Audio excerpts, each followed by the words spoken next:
ताहले जानी रखा कथा आमर सम्बलपुर अंचल लोक मानू जे उत्कल कहले कटक पुरी बालेश्वर उत्कल कौशल कलिंग मिसिक ओडिशा प्रदेश गठन होती केवल उत्कल जयगान गायब आौशल कलिंगर कौन जयगान हम ये गोटे मानसिकता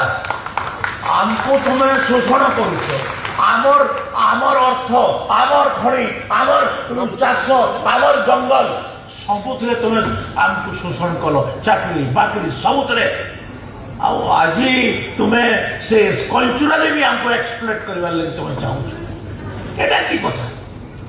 आमे ओडिशा प्रदेश रे मिसिथिलु ओडिशा प्रदेश रे मिसिबा आंदोलन में भी सामिल होते किंतु ओडिशा रे मिसिकी आम सबुठु बड़ भूल है आम ओडिशा प्रदेश रे मिस आम गोटे ऐतिहासिक भूल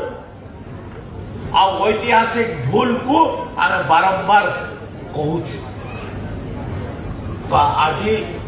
आम से कथा गुड़ाक न जाइए आम सुभद्रा योजना कथा अच्छी सुभद्रा योजना यहाँ लोक मानकर महिला मानकर अर्थनैतिक विकास दिगरे आमर लाभ दब आमर किस्ती दि जाऊँगी।